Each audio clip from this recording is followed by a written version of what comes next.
It was a Wednesday veiled in light mist, the sort of day that drifts by without much notice. My boots made a wet, squelching sound as I stepped through puddles, clearly unfit for the weather. A mutual friend had arranged for us to grab lunch at a bustling diner, where the background buzz of conversations mingled with the clinking of silverware and plates, forming a kind of cozy chaos. He didn't command the room or steer the conversation, but his laugh, honest, rough around the edges, kept pulling my attention. His name was Liam. He didn't use rehearsed charm or try-hard tactics. Instead, he listened, really listened, as I spoke like every word mattered.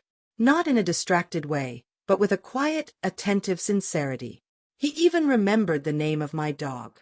A few days later, he sent me a photo of a keychain shaped like a beagle with a short message. "This made me think of you." A small gesture, simple and sincere. It made me smile. Still, I brushed it off. Not because I didn't like him, I did, deeply, but because the feeling felt unfamiliar and unearned.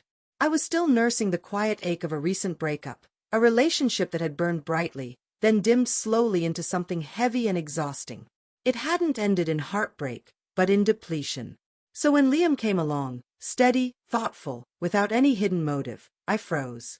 My heart didn't know how to accept that kind of tenderness. But Liam never pushed. He stayed, gently present. A message asking how my day had gone. A song he thought I'd love. Nothing showy, just moments of real care. Eventually, I agreed to dinner. We met at a cozy little bistro tucked in the heart of the city. The air smelled of fresh basil and baked bread, laughter swirled from nearby tables. He opened the door for me, pulled out my chair, and kept his phone stashed away. Everything about it felt effortless. So much so that it rattled me. I was used to love being hard work, interpreting silences, patching holes, doubting every soft moment. But with Liam, there was only ease. And I didn't know how to hold something that didn't feel like a test. We kept meeting. No plans, no pressure, just days and nights that flowed easily. Still, I held part of myself back. Whenever he tried to get closer, I'd dodge, crack a joke, change the subject, keep the vulnerable pieces hidden. He noticed. Of course he did. One night, after a simple dinner, we walked together beneath the quiet city lights. He paused, looked at me gently, and said, "You don't have to protect yourself with me. I'm not here to hurt you." I smiled, barely, but said nothing. Not because I didn't want to believe him, but because I wasn't sure I could. Then came the night I finally pulled away. He'd chosen a rooftop bar strung with fairy lights, where soft music floated between tables and a light breeze whispered across our skin. He asked about my week, and as I spoke about my job, he listened like what I said was the only thing he wanted to hear. Then, in the lull between words, he leaned in. His voice low, certain. "I really care about you," he said. Panic bloomed in my chest. I looked away, laughed too quickly, took a long sip of wine I didn't want. And then I said it. "You're amazing, Liam. But I'm just not ready." I tried to cushion the moment with a gentle smile, hoping it might soften the sting of what I was saying. But I saw the shift in him immediately, how his eyes lost their light, how he straightened his shoulders like he was bracing for a blow. He gave a small nod, a polite smile that barely covered the ache underneath, and quietly asked for the check. No protests, no pleas. Just a quiet exit with his dignity intact. He settled the bill, thanked the waitress, then turned to me one last time.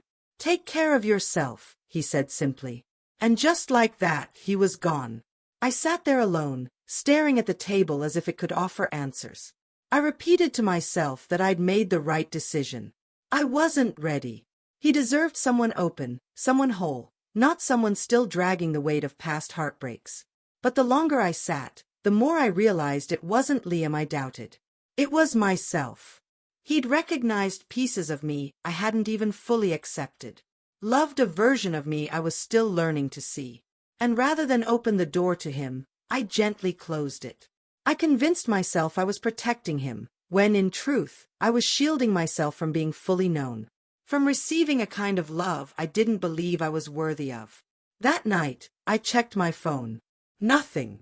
I scrolled through our old conversations, the light-hearted jokes, the sweet goodnight messages, the little notes that had once wrapped around me like comfort. They were full of warmth. Full of him. The next morning came.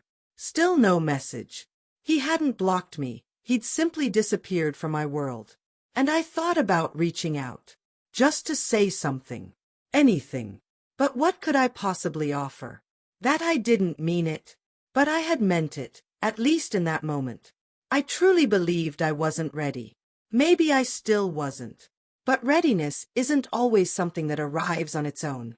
Sometimes it's a choice. And when I had the chance to choose him, I didn't. Days turned into weeks. Weeks into months. I went on dates. Some made me laugh. Some were exciting for a little while. But none of them felt safe the way Liam had. And I came to understand something I hadn't before, that real safety isn't boring. It's rare. It's beautiful. Then one afternoon, while running errands at a neighborhood market, I saw him. Across the street. Holding someone else's hand. She looked at him like he was the only thing in the world that mattered. Open. Unafraid. Present in a way I never allowed myself to be. And he looked happy. Lighter. As if he'd let go of the version of himself that waited for me. And that's when it hit me, he hadn't stayed frozen in place. He'd found someone who didn't question his love, someone who didn't flinch when it got real. I never reached out again, not because I didn't want to, but because I knew she saw him clearly from the start. And she never asked for more time to be sure. She simply said yes. Sometimes, we don't lose people because they stop loving us. We lose them because they realize we'll never choose them with the same certainty they chose us. And maybe that's the deepest kind of regret, not the fact that they left, but that we gave them every reason to.